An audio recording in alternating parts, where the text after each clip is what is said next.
So we're going to start with a picture, and it's going to start with the xy plane, and we're going to start at the origin, and we're going to just pick a point anywhere we want in the plane other than right here.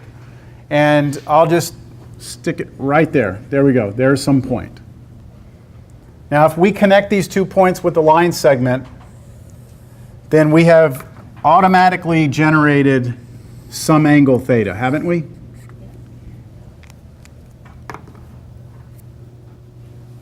How are we going to define sine, cosine, tangent, secant, cosecant, cotangent? How do we define them? If all we've worked with is right triangles, we don't have a definition for those 6 yet, right? So I'm going to continue to add some things, some labels onto this. This point right here has an x and a y coordinate. Agreed?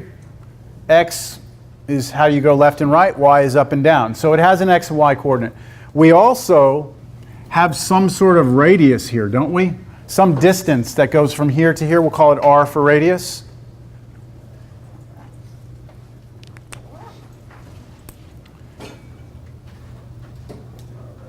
Then if we have that picture, we will define the 6 trig functions as follows. Sine of the angle will always be the y coordinate divided by r. Cosine of the angle will always be the x coordinate divided by r. Tangent of the angle will always be the y coordinate divided by the x coordinate. So those are your three basic trig functions. And then the other 3 are just reciprocals of these. Now we will talk about why we defined them this way. We will talk about it, but for now, there they are. Next to them, I'm going to put their reciprocals. Cosecant theta would be r over x. Secant theta would be r over y. And finally, cotangent theta would be x over y. Those are your reciprocals.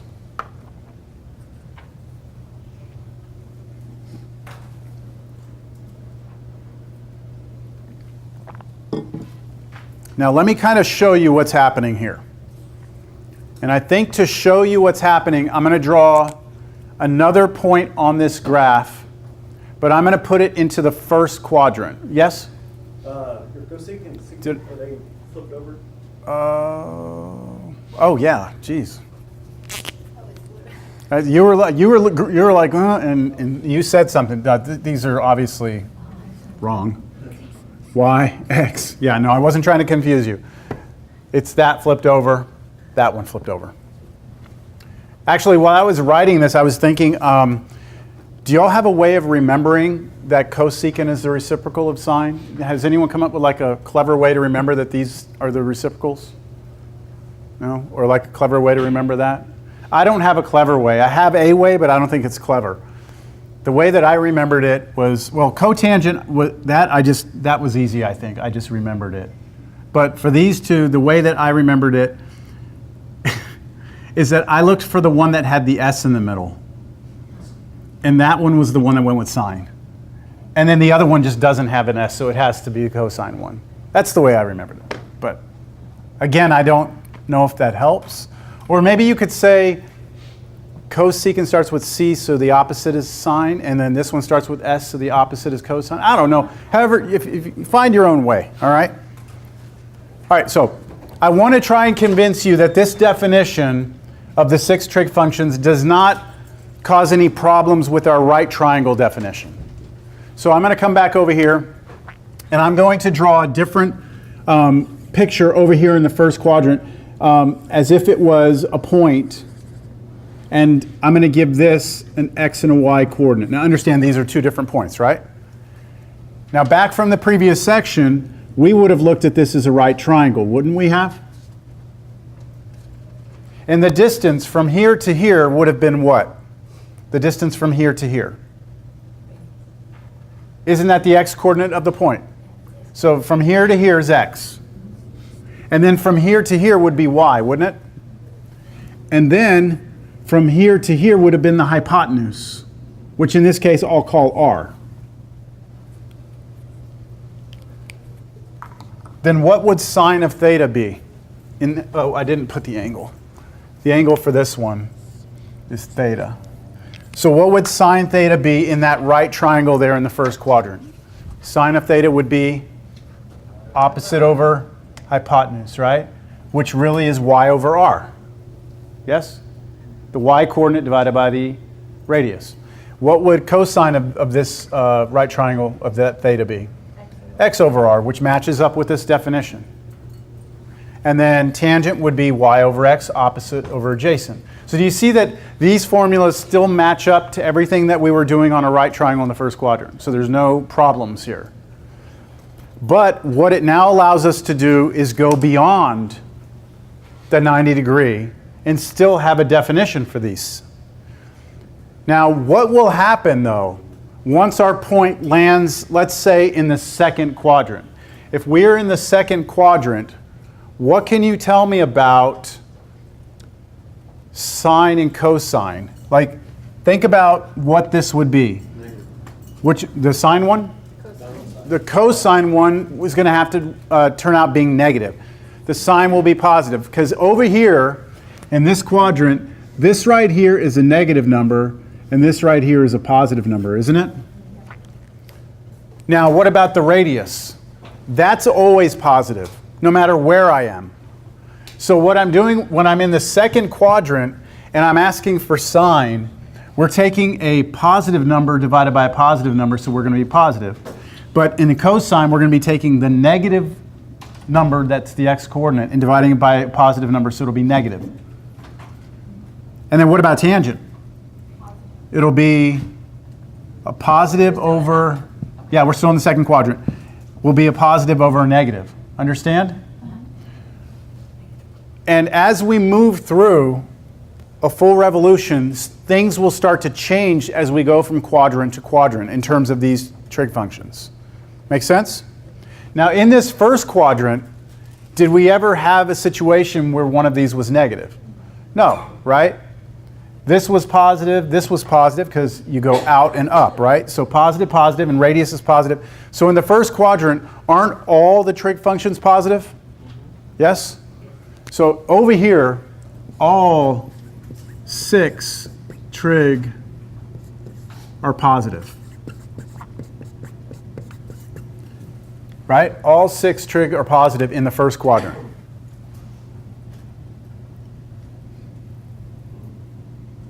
What about in the second quadrant? Which of them would be positive? I want to know which will be positive. And then in this quadrant right here. Well, you already have it written. What's that? All the y coordinates, right?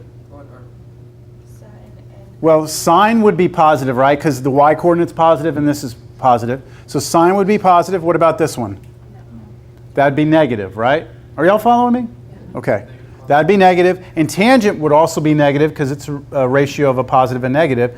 So basically you're going to have these two are negative, which means these two are negative.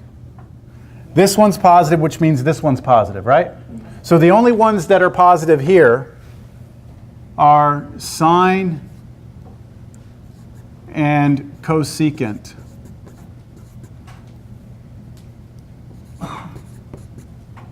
Sine and cosecant are positive here in the second quadrant, all right?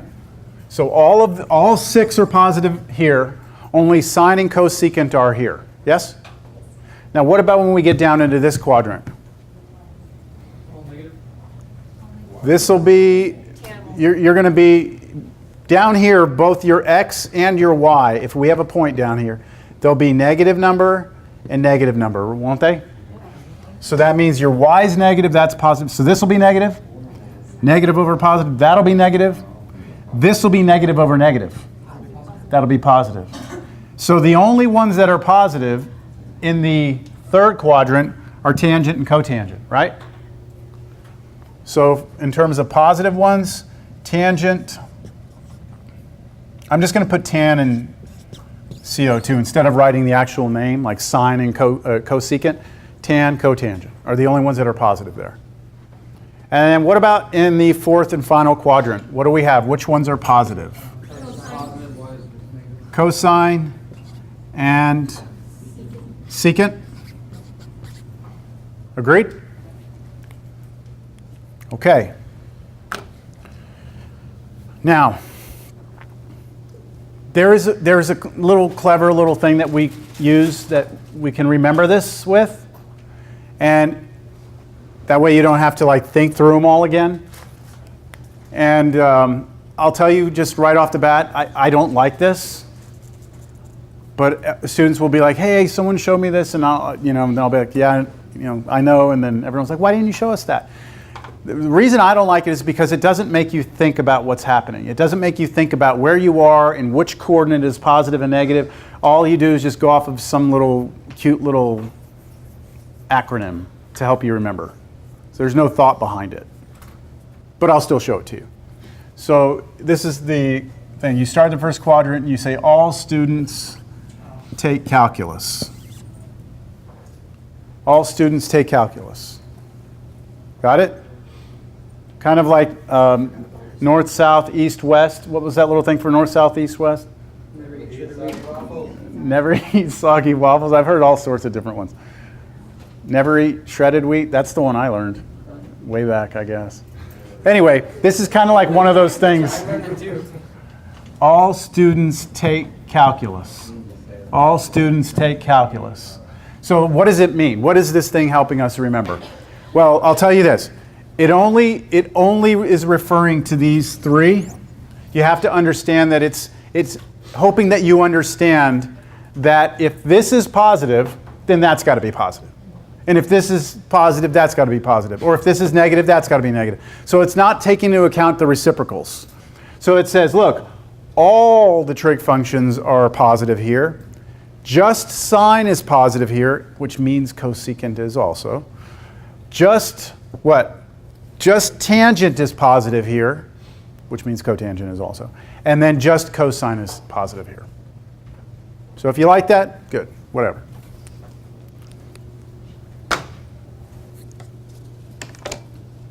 You happy?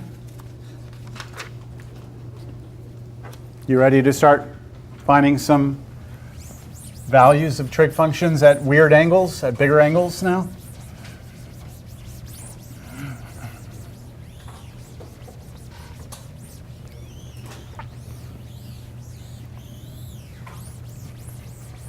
Things are going to get a little weird here. All right, some examples. I would like for us to find sine of 120 degrees. No calculator allowed. And I want the exact answer.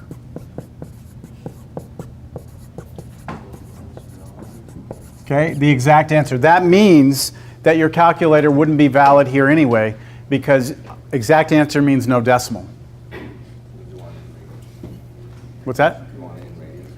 No, because remember, sine of an angle is going to give us a number.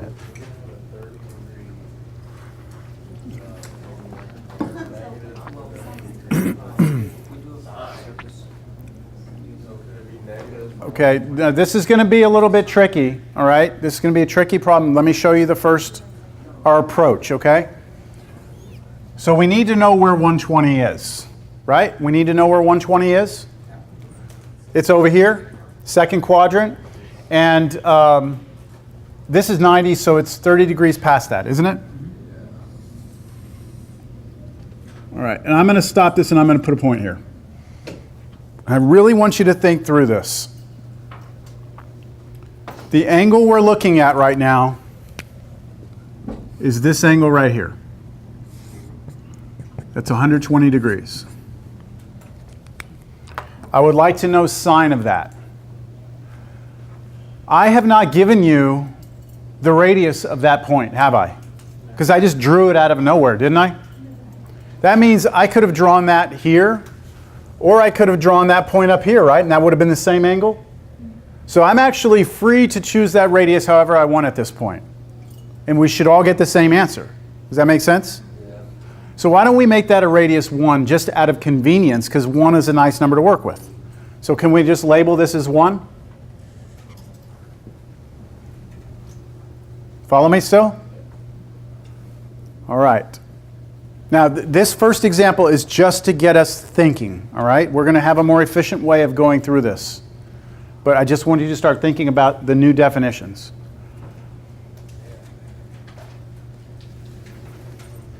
Is there anything that you do know about the coordinates of this point? Because the definition of sine, the one I just gave you, sine of theta, is y over r, right? That's the definition. You don't know the y coordinate, do you? You don't know the y coordinate. Yes? So what is 1? Is R 1? R is 1, yes. This is r. Should we do 120 degrees minus egg by that one side? The theta. Ah, okay. So you're saying that you know that that's 30? Is that what you're saying? Yeah. And then what? You're on the right track. Couldn't you use like one of the The common, like a common angle? Yeah. Did you say the radius was 1? We just chose 1? I chose 1 because when I say the angle's 120, it doesn't matter if I draw this here or if I would have drawn it here with a different radius. Sine of 120 is independent of how long this side is. So I chose 1 for convenience. All right? All right, so I've heard one thing and I like what I'm hearing, and that's right now we know that this is equal to this, right, from our picture? All we need to figure out is y. If we had y, we're in business, right? If we had y. So one suggestion that I just heard, and correct me if I'm wrong, is that you realize that this is 30 degrees, and then are you seeing a right triangle there? Is that, okay, good. That is one way we could get this. That's one way we could get this. Another way we could do it would be to see that right triangle. And do we know what this angle is? What is it? 180 minus 120. Yeah, we know that from here all the way across is 180. And if this is 120, then this is going to have to be 60 degrees, right? Either way, you're going to get the same result here. I'm interested in this y coordinate, which would be that, right?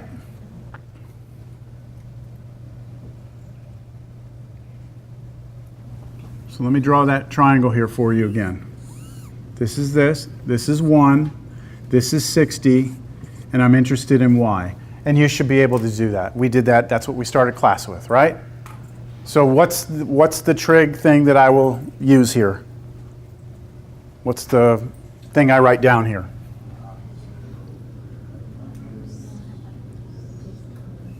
This over this, sine, right? Sine of 60 degrees equals y over 1, right?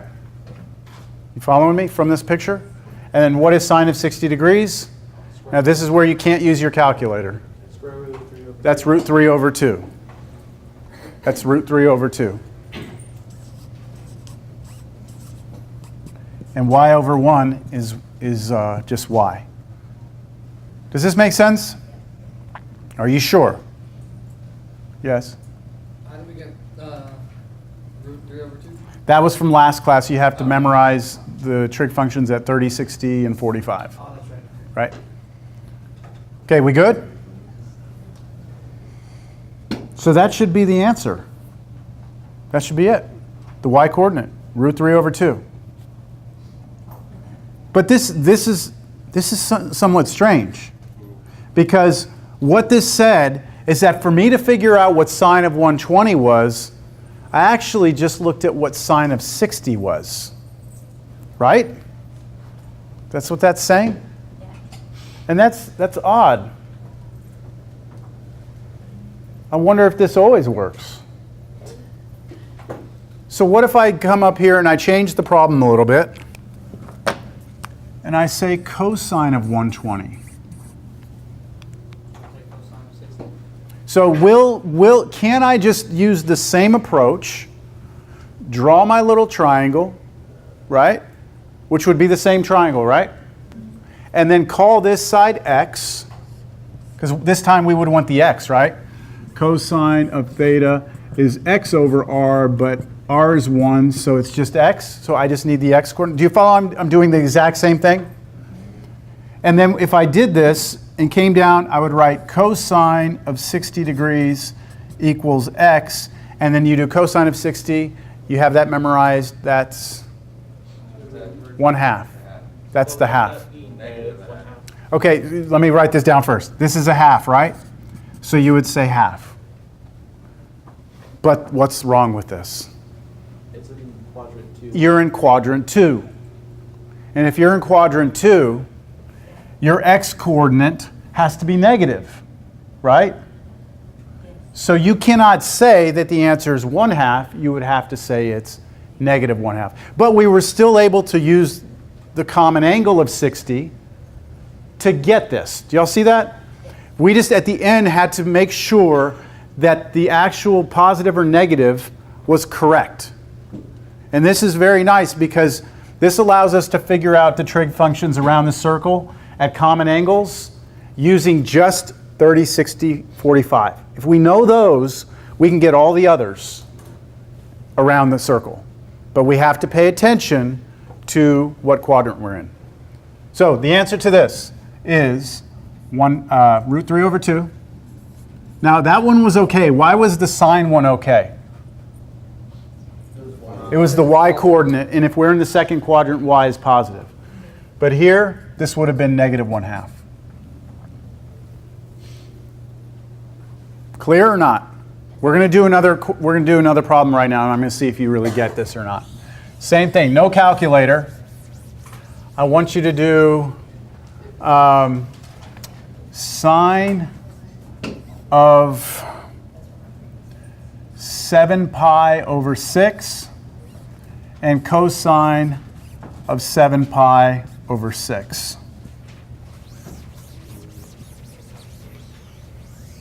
Maybe I should do this one. Should I do this one? Or Have confidence. have confidence? I recommend you draw that angle and use a radius of 1 again and come up with a triangle, figure out the triangle, and at the end just make sure your x's and y's are in the right, have the right sign to them.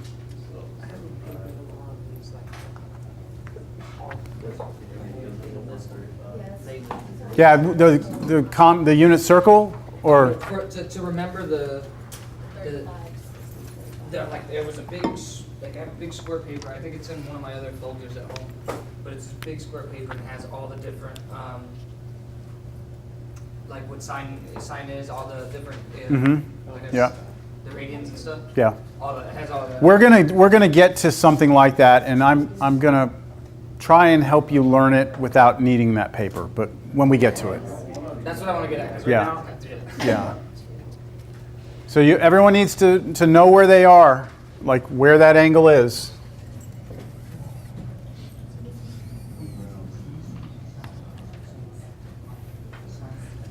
Can I help y'all figure out where y'all are? Where 7 pi over 6 is? Quadrant 3. You're in quadrant 3. So when you do pi over 6s, you have to remember that that's us cutting pi into 6 equal pieces, like this. So that was your 30, 60, 90, 120, 150, 180. Okay, or pi over 6. Now this is what I would try to teach you when I first showed this to you. When you do your pi over 6s, you count your way around.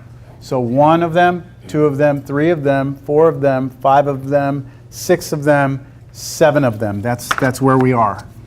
We are right here. And I'm going to give that a radius of 1. In terms of the triangle that you should use, always take your point and drop what we call a perpendicular line to the x-axis, like that. So remember when we were over here just a second ago? And I dropped straight down and drew that triangle? I went from there down to the x-axis. If I was over here, I would drop to the x-axis and form that right triangle. All right? And then, of course, if you're in the first quadrant, it's just, the normal triangle. So this should be the little triangle you're dealing with here. If you don't like radians, you can convert to degrees. If you want to look at that in degrees instead. Because that's what I do. I do 7 times 180 divided by 6, and that gives me my That's fine. what everything is. That's fine. But you should just moving. I know, like anytime I see pi, and like I know that I'm working in radians.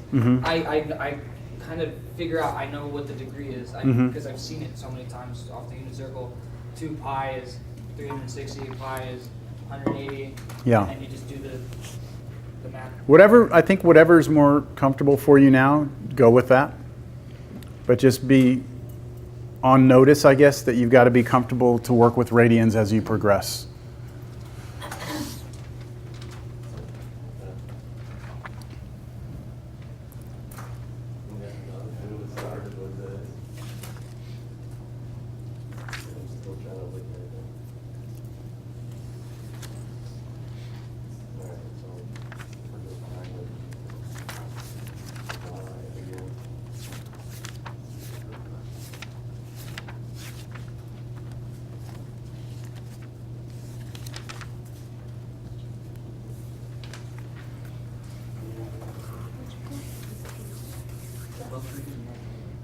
While y'all are finishing that up, I'm gonna actually work it myself here.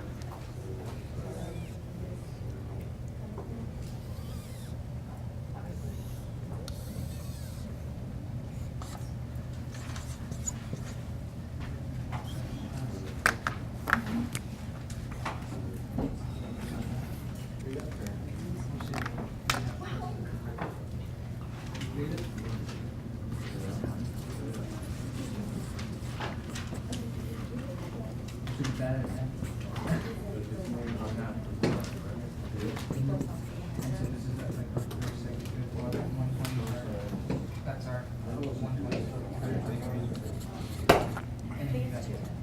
Oh yeah, I'm sorry. Just from that bottom, and then we're trying to figure out 1, 2, 3. I just don't understand how to know what takes sine equals sine. Are you all there? What are you stuck on? Did you draw a triangle? What? I'm trying to think of what. So what are you looking for? What are we looking for exactly? We want to know what sine of that angle is and what cosine is, right? Right. Okay. The definition of sine of an angle is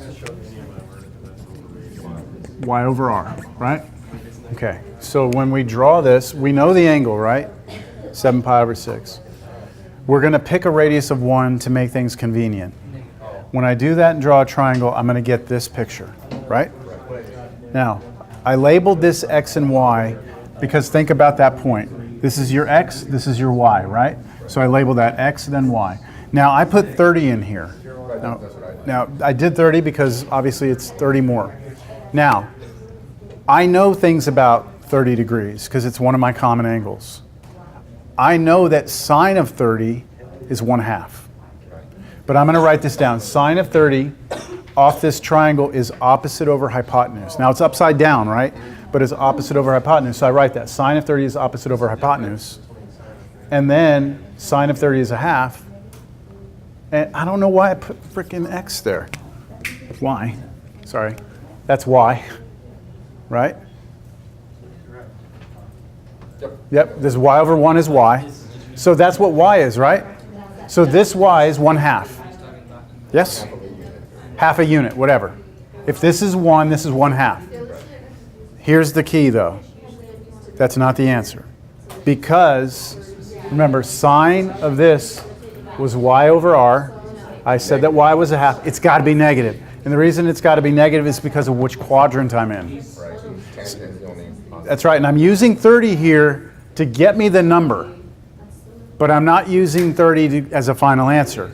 I'm only using the 30 to get me the number. The sign of the number is going to come from which quadrant I'm in. Does that make sense? Who else needs a hand on this? Y'all are okay? Yes? You sure? Good? Okay, I have about 10 more minutes, and I do want you all to finish this up. I'm getting -1/2 for sine, and you should be getting -√3/2 for cosine. Yes? And that's our exact answers. Those are your exact answers. You're basically working off of this triangle, using 30 degrees to get all your information, and then making both of your answers negative because of which quadrant you're in.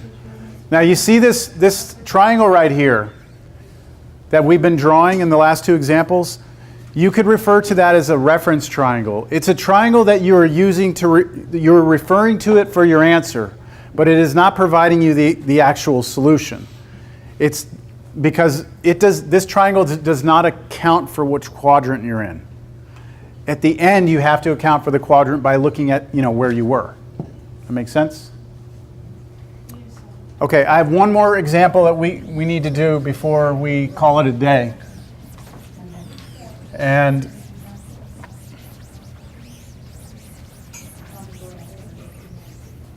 I'm going to draw a picture for you.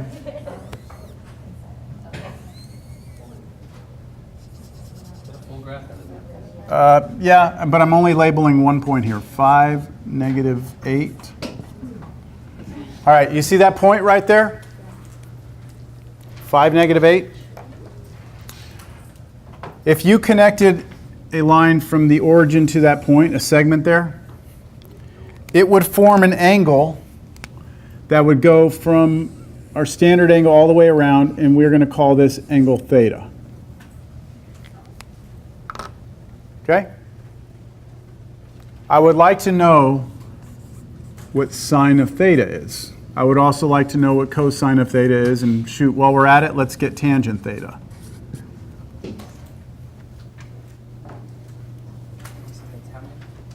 Oh, that's theta.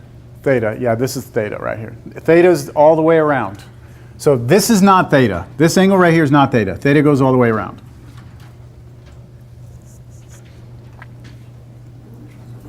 Okay, what is the definition of sine of theta?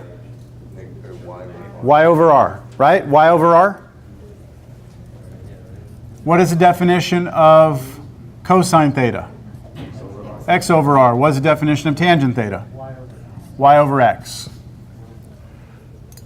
Now, do you already have one of the answers without having to do any work?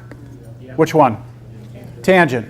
You know what tangent theta is, because it should be your y coordinate divided by your x coordinate. And you have the y coordinate, and you have the x coordinate. Right? So it's just straight away -8 over 5, done.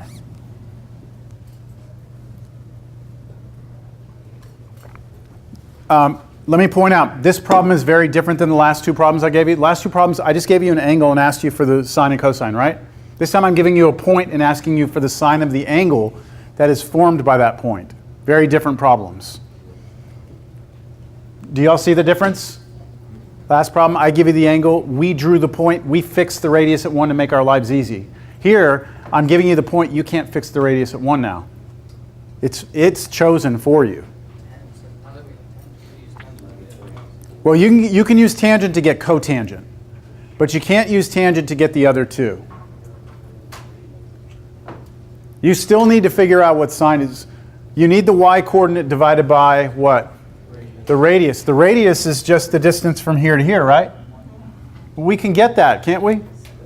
Why don't we just come back to that good old little reference triangle again, drop this perpendicular back to the x-axis, and then bring it over here like this, and let's label the sides.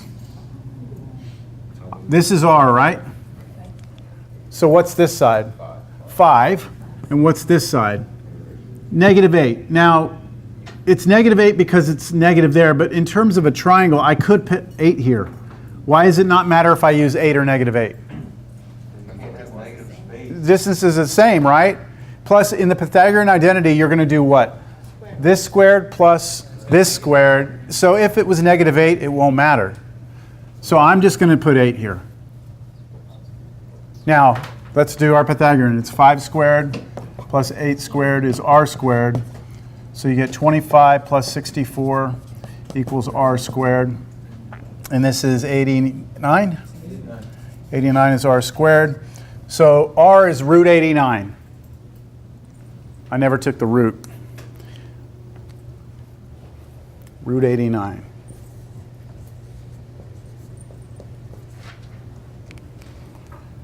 So do I know what sine and cosine are now? Yep. Okay, so what's sine? It's y divided by r. So negative 8. Now it does have to be negative 8 because look, y is negative 8, right? So negative 8 over the radius, which was root 89. And then the next one is x over r, which would be 5 over root 89.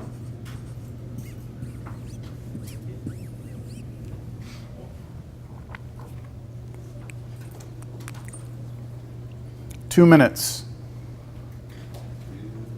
2 minutes. Just have a quick question. It's not an example.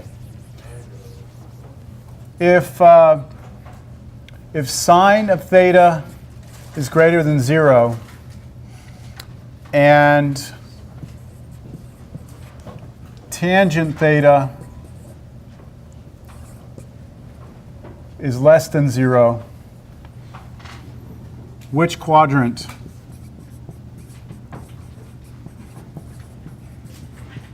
is theta in?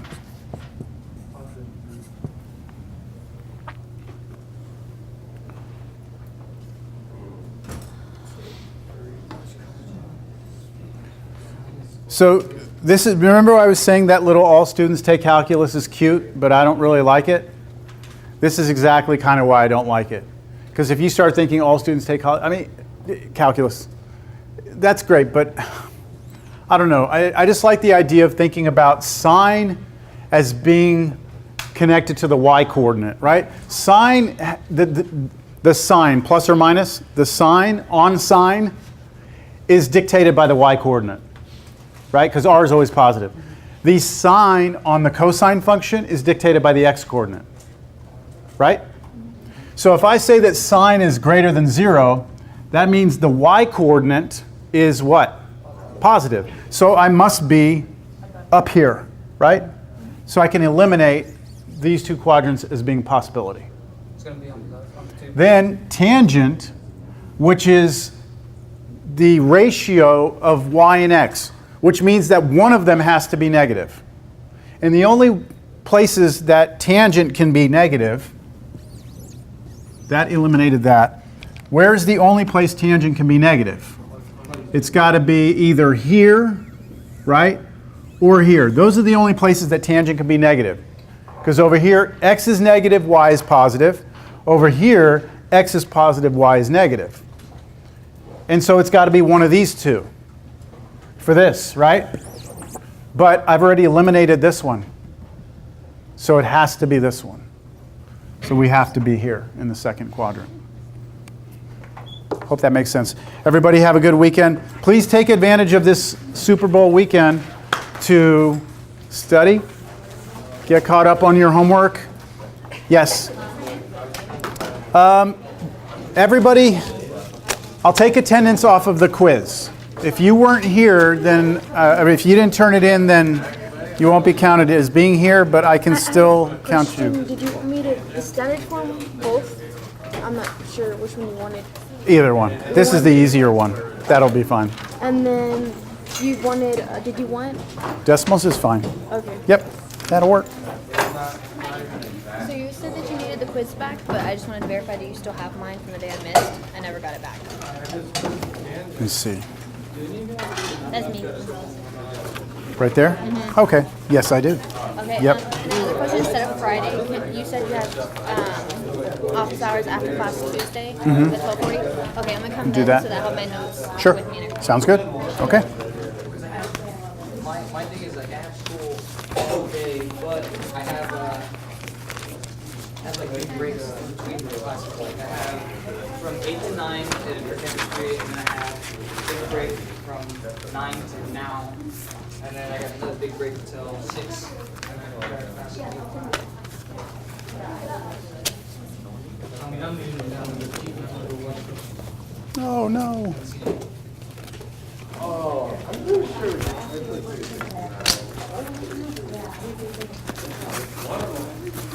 See mine. I can't do 3D. Like, Checking both? Yeah, they kind of got mixed up there a little bit. I have to wear those glasses. It makes my head hurt. And it makes my head hurt. Getting something? Oh, okay. Those are the quizzes from last time. And mine's not here. Try that pile. They got split up into two piles.